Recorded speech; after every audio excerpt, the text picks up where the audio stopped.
안녕하십니까. 호크로 투자하는 쇼킹 부동산입니다. 오전 8시 집값 최악의 악재가 나왔다 시작해 보겠습니다. 영상 전에 구독과 알람 설정 부탁드리겠습니다. 오늘 내용 중요해요.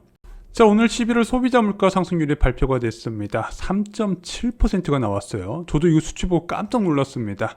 9년 11개월 만에 최대폭 상승이었습니다. 시장 전망치 3.1%를 가볍게 뛰어넘었어요. 저도 많이 나와봤자 한 2.89 정도 나올 거라고 봤는데 3.7% 진짜 놀랬거든요. 자, 11월 CPI가 쇼크로 받아들여지는 이유는 무엇이냐면요, 10월 달에 소비자 물가 상승률이 3.2%까지 올라간 건 여러분들이 다 예상을 했던 부분이에요. 왜냐면은 작년 10월에 코로나19의 지원을 위해서 통신비 2만원 한시적 인하 방안이 있었거든요.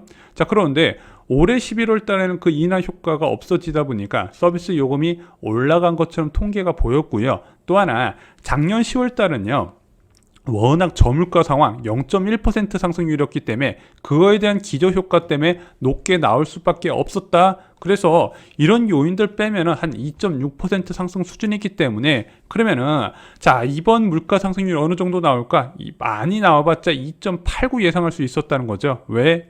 11월 달에 적용된 한시적 유류세 인하 방안이 있었어요. 자, 이 석유류 제품이 물가에서 적지 않은 영향을 미치다 보니까 유류세를 20%나 깎아주네. 당초 예상했던 것보다 더 많이 깎아주고 1,800원대까지 갔던 휘발유 가격이 1,600원대 수준까지 떨어지니까 11월 CPI 같은 경우는 그렇게 높진 않겠구나 싶었는데 지금 유류세까지 확 깎아도 못 막네, 이런 얘기가 나온 거죠. 10년 만에 생각보다 너무 뛰었다는 겁니다. 자, 어떤 품목이 문제가 되는지 좀 세부적으로 뜯어볼게요. 자, 보통 소비자 물가는요, 농축수산물, 공업제품, 전기, 수도, 가스, 서비스 4개의 카테고리로 구성이 되는데, 자, 이번에 어떤 품목이 유난히 문제가 되냐면 축산물과 석유류 제품이 문제가 된 겁니다. 왜냐면은 유류세 인하 방안은요, 전월 대비해서 낮아졌다는 것을 의미하지만 전년 동월 대비해서 의미하지는 않거든요. 그런데 유가라는 게 올해 많이 급등을 했지 작년엔 낮은 수준이었기 때문에 아무리 유류세 인하 효과가 있다 하더라도 휘발유 가격이 전년 동기 대비해서는 높아 보일 수밖에 없다는 거죠. 또 하나, 지금 사료값 대란이라는 얘기가 나와요. 사료를 구하기가 굉장히 어렵고 또한 사료 가격이 많이 치솟았다고 합니다.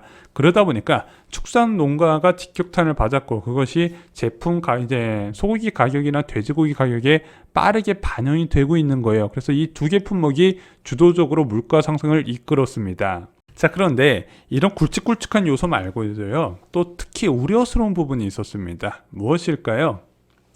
자, 여기서 잘 보시면은요, 가공식품 보면은 전년 동월 대비 3.5% 올라간 것으로 되어 있습니다. 또 내려와 보니까 외식 비용이 3.9% 인상된 걸로 되어 있네.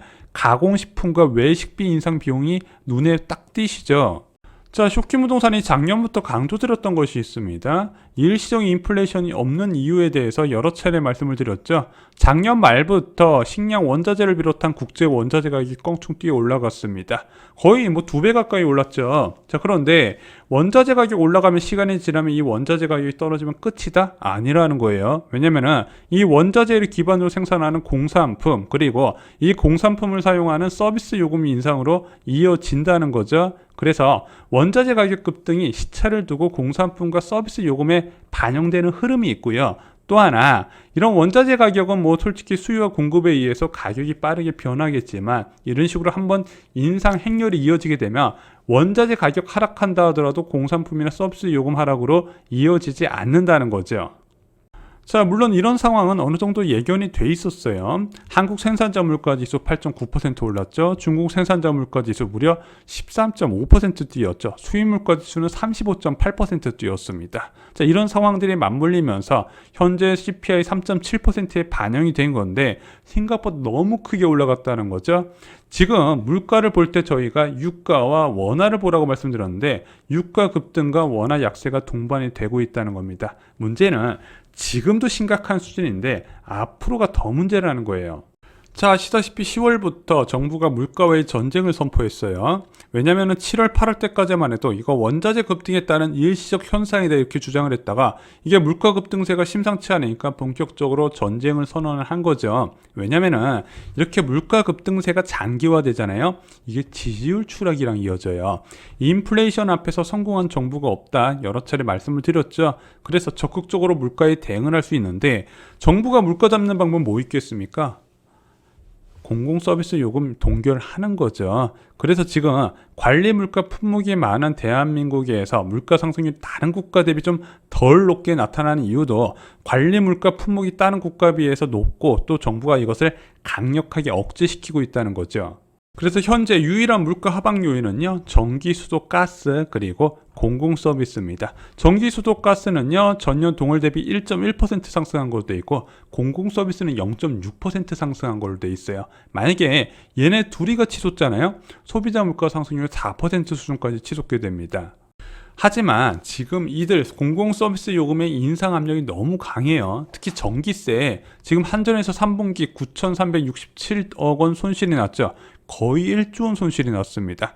가스공사 같은 경우도요, 요금을 올려야 되는데 못 올리고 있어요. 가스공사는 여러분들 잘 아시다시피 요금 인상을 못하면 원가 인상분을 반영을 못한 걸 미수금으로 잡아요. 이거 나중에 다 결국에는 국민들이 갚아야 되는 겁니다. 지금 서울시 지하철 요금도 올려야 된다고 얘기를 하는데 쉽게 못 올리고 있죠. 그럼 얘네들이 언제 올라간다? 내년 대선 이후에 한꺼번에 올라간다는 거예요. 자, 그리고 안 그래도 지금 물가 불안한데 하필 이 시기에 통계 개편이 이루어지게 됩니다. 12월 전망 불확실 이런 얘기가 왜 나오냐면요. 정규철 한국개발연구원 경제전망실장이 이렇게 이야기했습니다. 우선 소비자 물가 통계 개편을 고려해야 된다. 통계청은 5년마다 물가 통계에서 조사 품목과 가중치 등을 재조정하는데 올해 12월부터 적용될 것이다. 그래서 개편 효과가 물가를 전월 동월 대비로 해서 0.3%포인트 정도 끌어올릴 것으로 판단한다. 이렇게 이야기를 한 거예요. 자, 가장 대표적으로 무상교육 확대로 저물가의 원인으로 지목된 품목들이 대거 제외가 됩니다. 학생복과 고등학교 납입금, 급식비, 그리고 교복비 등이 여기 대거 포함이 됐는데 이것이 한꺼번에 빠져버리잖아요. 그러면은 전년 동월 대비해서 거의 마이너스 100% 가까이 기록했던 것들이 빠지게 되면 당연히 더 높은 물가 상승률이 실제로 드러난다는 건데 그게 언제 처음 드러난다? 12월 31일 날 발표되는 12월 CPI에서 나온다는 거죠. 만약에 12월 CPI가 치솟잖아요. 1년간 고물가가 이어진다는 거예요. 자, 한국은행이 경제 전망을 발표했었죠. 이번 금통위와 같이 발표를 했는데 이때 물가 전망이 있었습니다. 자, 올해 물가 상승률이 2.3%, 내년에 2.0%가 될 거라고 봤는데 자, 지금 이런 추세가 나타나게 되면 물가 전망 수정해야겠죠. 그래서 벌써 12월 CPI가 3.1%만 넘어도 연간 물가 전망 2.3% 웃돌 거라고 얘기했어요. 문제는 12월 달에 3% 물가 상승률이 나오는데 갑자기 2022년에 2.3% 물가가 나올 수 있을까요? 그리고 하반기에 1.8%가 나올 수 있을까요? 어렵죠. 왜냐면은 아까 말씀드렸던 통계제도 개편이나 공공서비스 요금 인상 압력 등은요, 한 번 반영이 되잖아요. 1년 동안 유효해요. 그러면은 이렇게 상반기에 다수의 공공서비스 요금이 인상되면은요, 이것이 2023년 상반기까지 이어진다는 거죠. 그래서 당분간의 인플레이션이라는 건 기대 안 하시는 게 좋아요.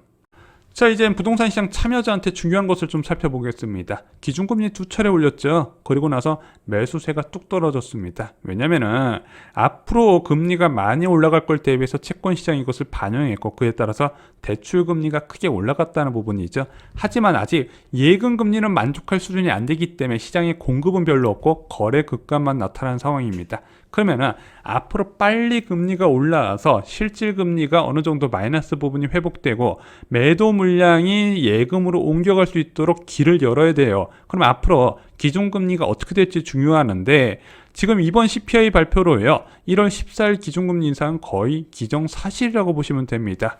자, 지금 3%대 물가가 나오는데 기준금리 1%를 유지할 명분이 1도 없어져요. 문제는 1월달 금리 인상하는 건 우리가 다 알고 있잖아요. 그리고 국내 채권 전문가들은 하반기에 한 차례 더 올릴 것이고 해외 IB들은 한 차례에서 두 차례 정도 더 올려서 1.5에서 1.75%가 될 걸로 봤거든요. 근데 이렇게 물가가 치솟아 버리면 다른 얘기예요. 왜냐면은 이런 IB들은 내년에 한국 물가가 1.5에서 1.7% 정도 될 거라고 보고 이런 통화 정책을 제시했는데 이런 고물가가 나온다면요. 기준금리 1.75%가 아니라 2%대까지 열어둬야 된다는 겁니다. 자, 지금 완전히 2010년, 2011년과 판박입니다. 저희가 여러 번 말씀드렸죠. 자, 금융위기 이후에 대한민국 중간재를 수출하는 국가이기 때문에 가장 먼저 경제 회복이 있었고 원자재 가격 급등에 따른 물가 상승 압력이 가속화됐습니다. 그것이 5차례 기준금리 인상으로 이어지고 나서 6개월 뒤에 부동산 붕괴가 시작됐다는 거죠. 지금 너무 똑같은 흐름으로 이어가고 있는데 문제가 있습니다. 10년 전보다 지금 더 심각한 위기가 올 수 있다는 거예요. 왜냐면은 이런 긴축 상황이 올 때마다 가장 중요하게 봐야 되는 게 건실한 재무 구조를 갖고 있나 이걸 봐야 되는데 지금 대한민국 가계부채가 너무 늘어났어요. 물론 2010년, 2011년에 가계부채 적지 않았습니다. GDP 대비해서 80% 정도 됐는데 지금 104% 정도 나오죠. 또한 이때와 비교할 수 없을 정도로 전세 보증금이 크게 늘어난 상황입니다. 또 하나 가계부채도 문제인데요. 아시다시피 10년 전 금리 인상 시기에는 미국이 제로금리 상태를 유지했습니다. 문제는 이번에 미국이 같이 긴축을 하고 있고 얘네들 인플레이션이 더 심각해요. 그러다 보니까 어느 수준까지 올릴지 아무도 모른다는 거예요. 자, 미국이 제로금리에서 2%까지만 딱 올릴 거다 이렇게 말씀하시는 분 없죠.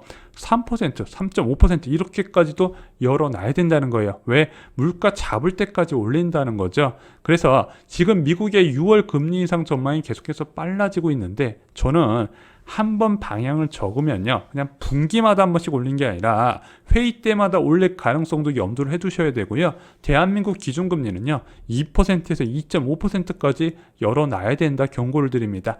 2006년의 기준금리 인상 요건과 2011년의 기준금리 인상 요건이 같이 오고 있다는 거죠. 자, 대한민국의 물가 3% 시대가 왔습니다. 와, 2% 될 줄 알았는데 3%로 2개월 연속 유지가 됐어요.